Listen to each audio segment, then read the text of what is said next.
Hello, welcome to Integrated Wellbeing YouTube channel and podcast for people in grief and the professionals who serve them.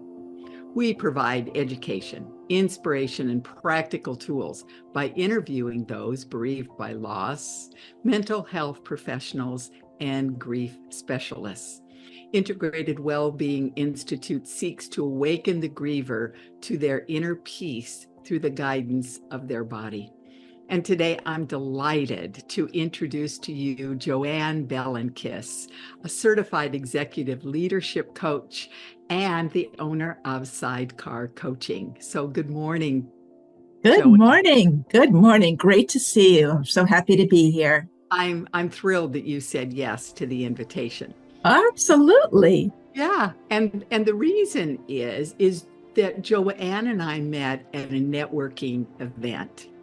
And when I heard her talk about the fact that she was a resilience coach, oh, that clicked for me.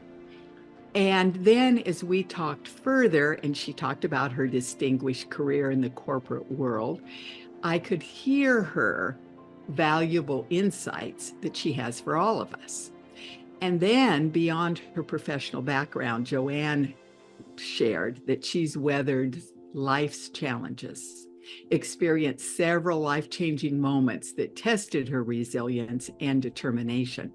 So I knew she was the perfect guest for us because as you hear her story and journey through grief, those of you who are grieving, and the resilience techniques that she shares with us today for those of you who support the grieving, it will be such a wonderful experience for you, no doubt, as it was for me when Joann and I met. So, Joann, let us begin. And let us begin with you talking about how you weathered life's changing events, specifically the illnesses and death of your parents to begin with. You know, if I may, and you and I hadn't talked about this, but there are two events in my life that had to do with death and grief. And if I may, if it's okay with you, I'd like to share the differences in the events and how I handled myself and resilience, because I think they contrast each other, but they both are the sorts of things that I think your audience experiences. Would that be okay? Absolutely. Thank you so much for having that come to mind. So sure. Okay. So several years ago, and I will try not to make, I am a coach, so I do love to talk, but I will try to make this concise. Several years ago, I was engaged to be married, and my fiance and I lived here in California, and he had family back east in New York. And so the plan was, when we got engaged, that right after Thanksgiving, we would go out to New York. I would meet his family. We would go in the whole, Manhattan thing and get my ring and the whole bit. And what happened was his dad fell ill, so he had to leave and fly back prior to our plans. And so he was back there. And so Thanksgiving night, I spent the time with my family. And then in the middle of the night, I got a phone call that he was in the hospital. I didn't know at the time what happened, but all I knew was that he was in the hospital and I had to come. So I got on rushed to the airport, got a flight, made it to the hospital just in time for him to die in my arms. And what had happened, I found out later, was that he was, in Manhattan, they have these little supermarkets, if you will, on the corners. They're called bodegas. And he was staying with his grandmother, and he went to go get some milk or whatever for her. And as he was crossing the street, he was hit by a drunk driver. So at that time, it was just he and I.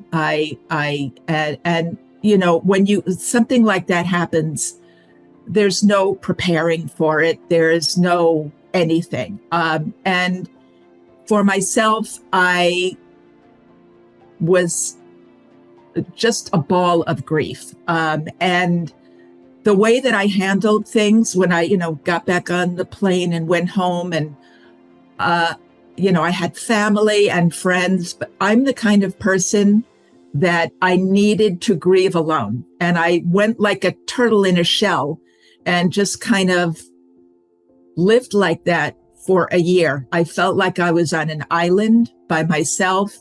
Everybody tried their best to help and support. At that time, first of all, I was pretty young, and I just had to process things my own way. And I would go to work, and literally, I could not conduct a meeting. I was just not in control of my emotions, my life, nothing. And quite honestly, it took me probably more than a year to start coming out of my shell and being myself again.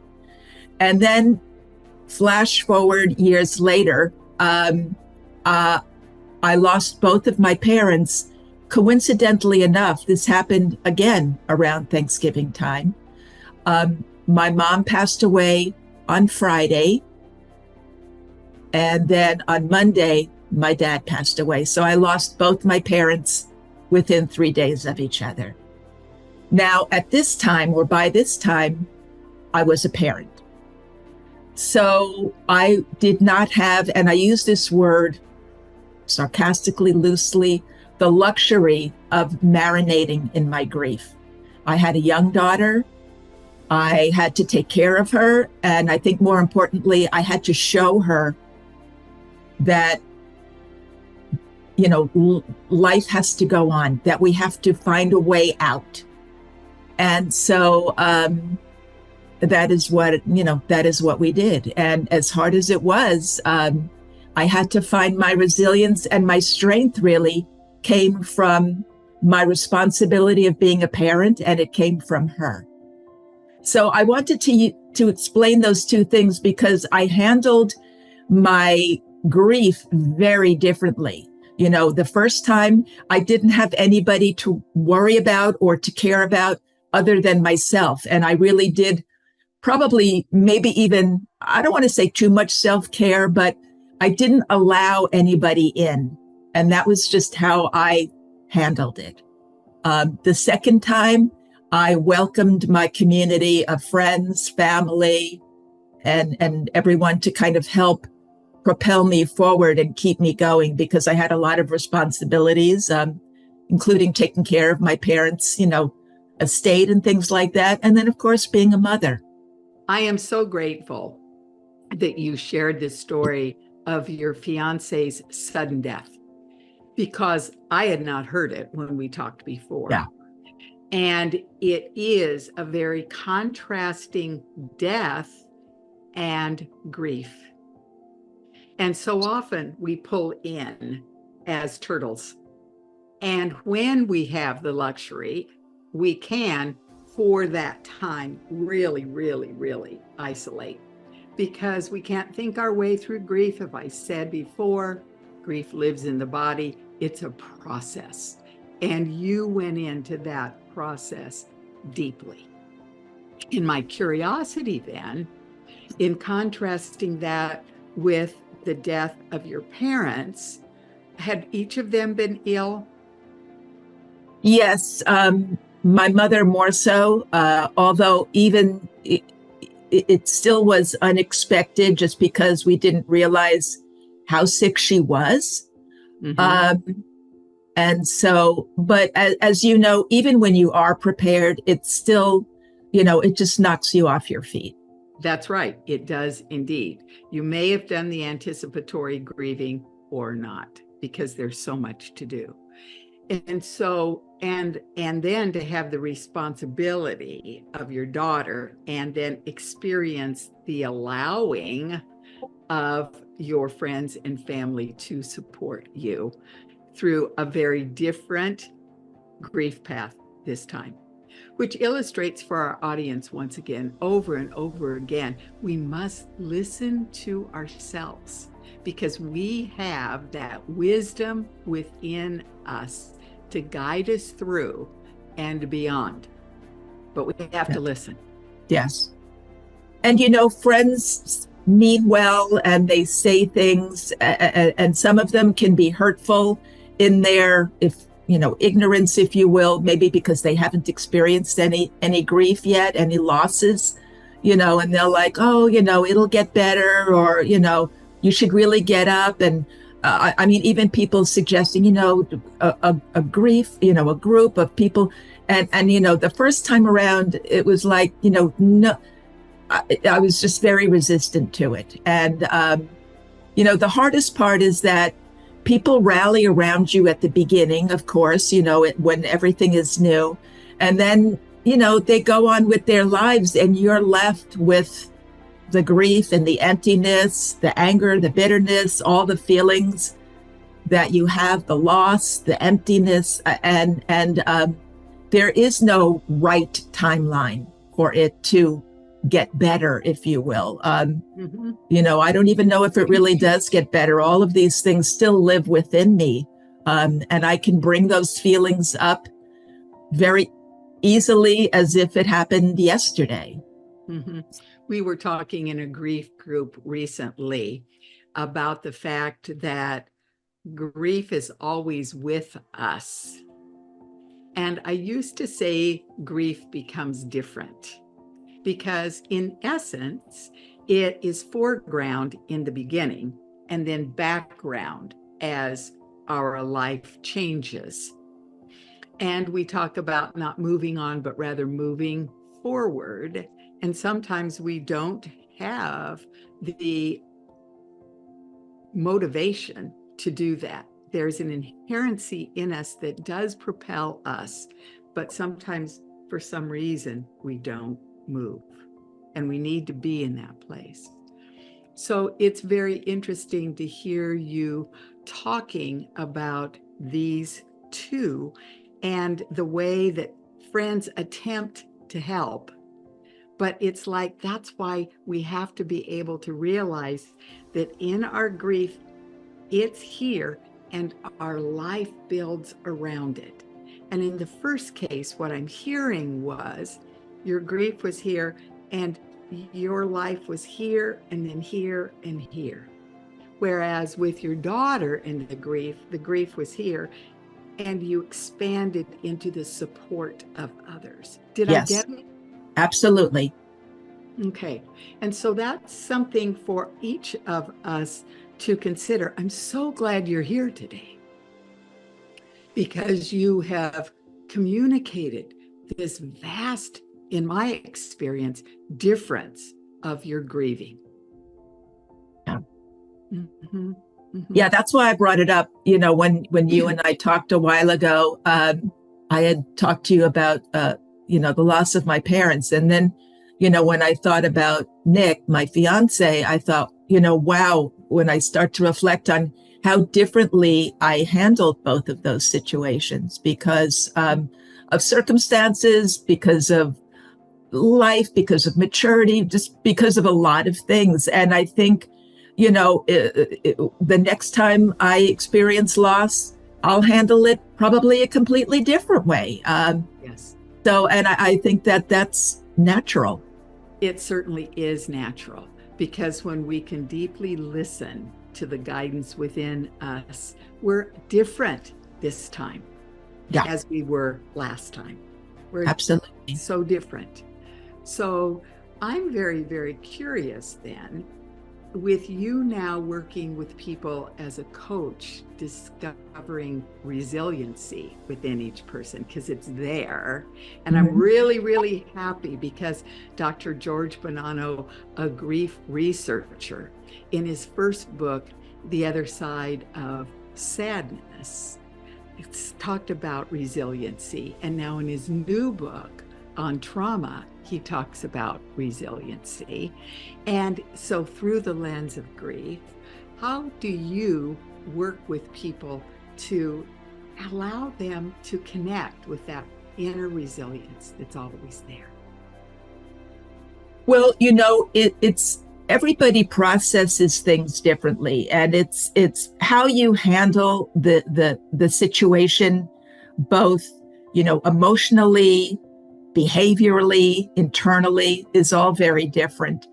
And as a coach, really, all I do best is listen, because the truth is every individual has to handle this their own way. And understanding that life is all about change, whether it's about loss, losing a loved one through their passing, separation, whatever it might be. Throughout life, there are going to be these events. And most of them, if not all of them, are out of our control. So the important thing is how you handle it is where your resilience comes from. And resilience is not, you're not born with resilience. It's a skill that you can learn. And it's not something that a coach can necessarily teach you, but through, I think, my curiosity and questions, many times the answers are within each individual. And as we talk, I hate this term aha moment, but a lot of times, again, through my curiosity and questions, when you're in the middle of something, and this is where a coach comes in handy, if you will, the coach can help you see the forest for the trees. When you're stressed, when you're anxious, when you're grieving, you cannot see beyond that grief. And the resilience is found somewhere under all of that darkness and all of that brush, if you will, from the forest. And I know maybe I'm not completely answering your question, but I think what I do is I help them uncover some of the light again. Somewhere, and it sounds almost counterintuitive, but somewhere at some point, you have to start seeing where the light is. I used to say to my clients, Joann, we're going to put on our headlights, our headlamps, and we're going to go down into the darkness of your being, and we're going to find the diamond that's there. Oh, yes. And so with that, there is that it's there, and it's our job to discover it together. Absolutely. And it's interesting, again, going back to the contrast. One grief was done almost alone. Another grief was done with another, and many others. I know. Yes. And that's just where we are in life. And I'm curious, was there anything you learned from doing it by yourself, navigating grief by yourself after Nick died, that then allowed you, or was a carryover or a bridge in any way when your parents died? There may be nothing, but I'm curious. Well, actually what I learned happened when I lost my parents. And that is that by accepting the support of my community, my friends and family, the grief I don't want to say it didn't last as long, but I was able, I absolutely was more resilient the second time around. The first time being alone, like I told you, it took a year just to even get my footing. And I still wasn't really where I was prior. Not that I ever would be again, but you know what I'm saying? It was just a much longer process. And I think sometimes, and I hope no one takes this the wrong way, but sometimes in grief or in sadness, or when things are things that we are at a loss for, and it sometimes isn't always about losing a person. Sometimes it's about losing a job or a spouse in a divorce. So just loss. sometimes it almost is a comfort, and I use this term very often, to marinate in our grief. It's almost easier than trying to get up again and be resilient. So not that we're looking for pity or anything like that. It's just that sometimes it's just so much that it's easier to just stay there. And, I really haven't worked out if that's where I was with Nick, if it was just easier. For me, I don't think it was. I think it was just so, world shattering that's the only way I felt I could handle it. Exactly. Yes. Yeah. And that's one of the things I say to my clients. I invite you to grieve every day, to intentionally go to your grief, to allow yourself to meet your grief, to listen to your grief, to ask, what do you have to tell me today? Yeah. And so it's very, very, when we're in that state of shock, disbelief, our brains are flooded with chemicals, our brains, grief brain is there. It's a real thing now, thankfully. People have identified it, named it, and researched it. It's so important to simply be. And you use the word marinate. Yeah. And so it's a very visual picture. Yeah. So tell us more about resilience, if you will, please. Anything you'd like to share about your career, because I know you came to a place of burnout in the high-powered career you were in. That was a loss in a way. And then how you found that light within you then to move forward again. Yes.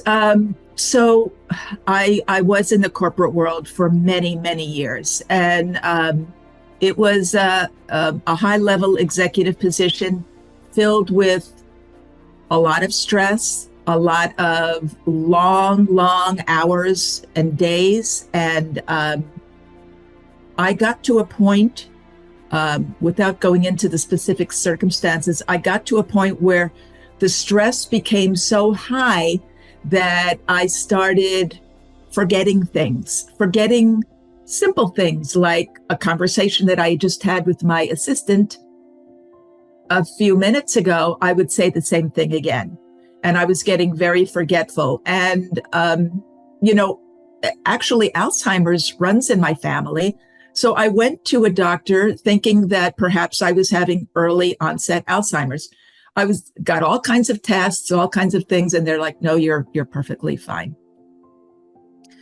And then added to all of that, not being able to sleep, sleeping 1, 2, 3 hours a night, which of course could lead to where my memory was, it was just pure exhaustion. So that played into it. And it finally got to a point where on Sunday nights, I just absolutely dreaded Monday, as I believe a lot of people do. And so finally, I went to see a doctor, which is not something that I normally do. I don't normally go because I luckily am very healthy and whatever. And this doctor that I went to see had never met me before. And I walked into her office and, I was sitting there, and she walked in and she took a look at me and she said, "You look scary." And she took me off work immediately.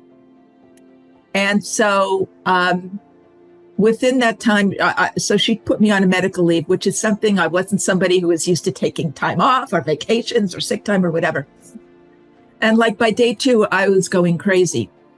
And a friend of mine said to me, your whole life, you've been mentoring people and coaching people. Why don't you look into becoming a coach? And I thought, oh, that's kind of cheesy and hokey. What is that? And then I started really researching it, and I realized that there's all kinds of coaches in this world. And I did some investigation and found a coaching school that was accredited by the ICF, the International Coaching Federation. And I said yes. And for the next year and a half, I attended classes virtually 4 nights a week and started coaching people pro bono and doing all that. Anyway, now to today, where the coaching is my career. So where my resilience came in is the fact that I went through this terrible thing that I allowed to basically take over my entire life, affect me physically, mentally, every way, my relationships. I started, again, cocooning myself and not going out with my friends and things. And the resilience that I found in me was that, I have a fire in me, a passion in me that nobody could, tamp out. Nobody could put that fire out. And it was the coaching and the fact that I could be of support and help to others that kind of got me excited again. So where the resilience comes in with myself and with others is that beneath everything, everyone has something that they're passionate about, something that fires them up, something that gives them a reason for being. And, you may have left that behind long, long ago. You may have forgotten what it is, but hopefully with the help of friends, coaches, whatever it might be, you're able to find it again, as long as you have to be willing. And that's important for resilience. You can't have I can't mindset. And this is with grief as well. If I may be so bold to say that, is that, in the beginning, you may think to yourself, I can't go on. I don't know how I can do this. And at some point, it's important to reframe it to, how can I go on? How can I do this? Because you have to. And you have to remember that the person you lost wouldn't want you to be this way and feel this way. And it has to be the right time for you to accept that and realize it. And when it's fresh, it won't be there. But eventually you have to realize that they wouldn't want to see you so miserable, alone, unhappy, and just wallowing in their memory. They want to be remembered, with love and with light. Mm-hmm. It was interesting this morning in my devotions, Joann, this was printed at the top of the page. When you are sorrowful, look again in your heart, and you shall see that in truth you are weeping for that which has been your delight. Dali Giran. Wow. And so it was like, oh yes, that is the truth. So when I meet with grieving mothers later today, I'm going to share that with them, because that is the truth. That's what we're weeping for, and our way of life.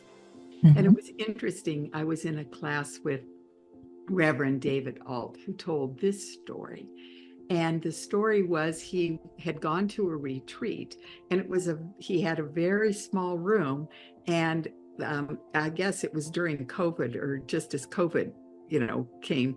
And so they all were confined to their rooms. Yeah. And so he had to stay in this room for this week-long retreat. And it was very sparsely furnished and decorated. The only decoration was a poster on the wall, and I believe it had a mountain on it, and then the word change. But the wonderful thing about it is, and he has written about this and then recently told about it again, is that the C was a small letter and the E was a small letter. Wow. So the question became, what am I hanging on to that's keeping me from moving through the required change? Exactly. And I love that. I love that, because we've got that resilience that you've talked about. And you've talked about it as the embers in the fire. I talked about it as the diamond. And we've all got it. And yet our mind is screaming, no, no, no. I can't go through this. I don't want to do this. I don't, no. And so as a result, it sometimes we do have to cocoon and simply be in that place until the pain of it is so great we have to break out. Absolutely. Yes, yes. So this has been delightful, and I'm so grateful for our time together. And I'm simply curious, what other things would you like to share with our audience about resilience or the path your coaching takes? I was very intrigued by the name Sidecar Coaching, let me tell you. Well, when it came time to decide on a name for my coaching business, I wanted to show support, give, something about giving a hand or whatever. And I don't know how or why, but the image of a motorcycle and a sidecar came into mind. And I liken it to that my client is in the driver's seat. They're in control. However, I'm sitting there in the sidecar with them. I'm there for the journey. I'm there to help them navigate the path of their challenge, their obstacles. And I'm there for guidance and support. So that's where Sidecar came from. That's really neat. And the question that came to me for our audience is, who is in your sidecar? Who will you invite? Who will you allow to be in your sidecar? Well, a good coach for me has a coach. Yes. And so I have a coach that sits in my sidecar.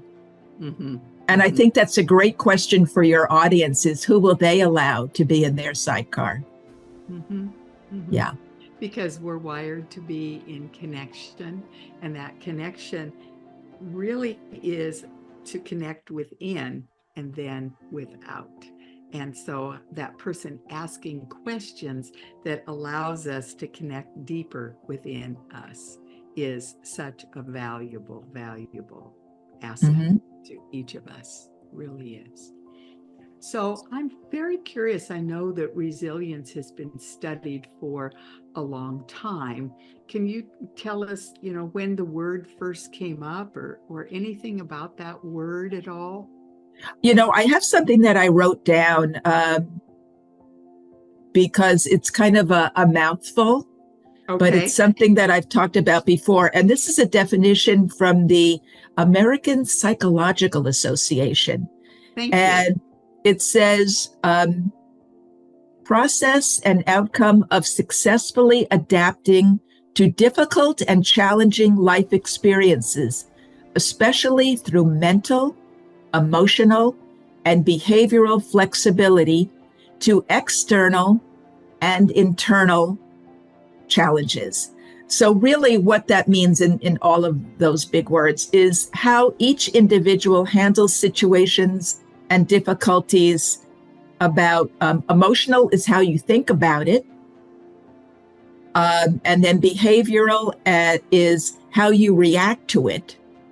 And then internally is how you process it. So all of those three components go into resilience. And like I said before, nobody is born with this. It can be taught. And a lot of it does have to do with mindset. You have to be ready for it, first of all. And that's, again, how you handle it. I said earlier, we know that life is full of changes. It's full of ups and downs. It's full of times sometimes that we need to pivot, times things that are going to knock us off track and knock us off our feet. When I was grieving, I likened it to, being in a hole. And I look at resilience as finding a way to have somebody reach their hand out to you and pull you out of that hole or pull you out of that quicksand. Sometimes you feel like you're sinking and and that hand can come from many places.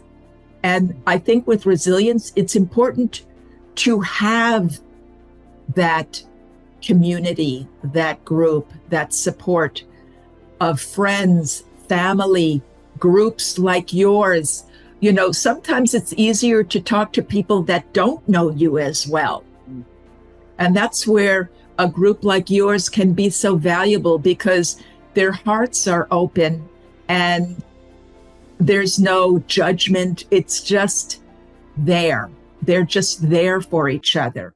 And I think all of these things really kind of lead into what resilience is all about. Just understanding that change is there, believing in yourself and the ability that you can handle things is important for resilience. You know, I've heard from people, oh, you know, I'm just not strong. Yes, you are. Yes, you are. You are here and you are strong. And it's just the belief. Again, it's the mindset in knowing that you can handle whatever life throws your way, whatever is put in front of you, whether you go over it, around it, through it, you will make it through. Mm-hmm. And I love what you said, because very often we cannot see in ourselves, especially when we've been shattered, that there is all of that richness in us.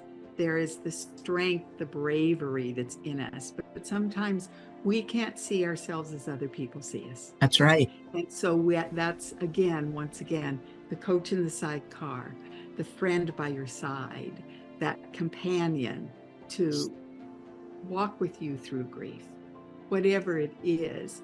Then it's our job to hear what someone has said, for them to be quiet so that it can really sink in and we can allow it to begin to integrate into our being. And it's very powerful when people hear someone say their own words back to them. Yes, yes. And we do that here at the Institute all the time. Yes. Yeah. Yes. And I was so happy when the International Coaching Federation certified the Somatic Grief Relief Program in 2020. So that was really, I was excited about that. Yes. So I thank you so much for being here today, for bringing the richness of your life and how you have endured. Is that the word, Georgina? You've endured and thrived beyond these many life circumstances that could have put you in bed for the rest of your life. Absolutely. Well, I have to say, I want to thank you. I love talking to you. You are such a wonderful light. And I always come away from our conversations just feeling so great. So I appreciate you having me today. You are so welcome. And what we'll be posting then is your full biography, your email, so people can get in touch with you to ask any questions about this. And then it'll be posted on YouTube and also our podcast channel. So thank you so much, Joann. Take deep care. And thank you. You're welcome.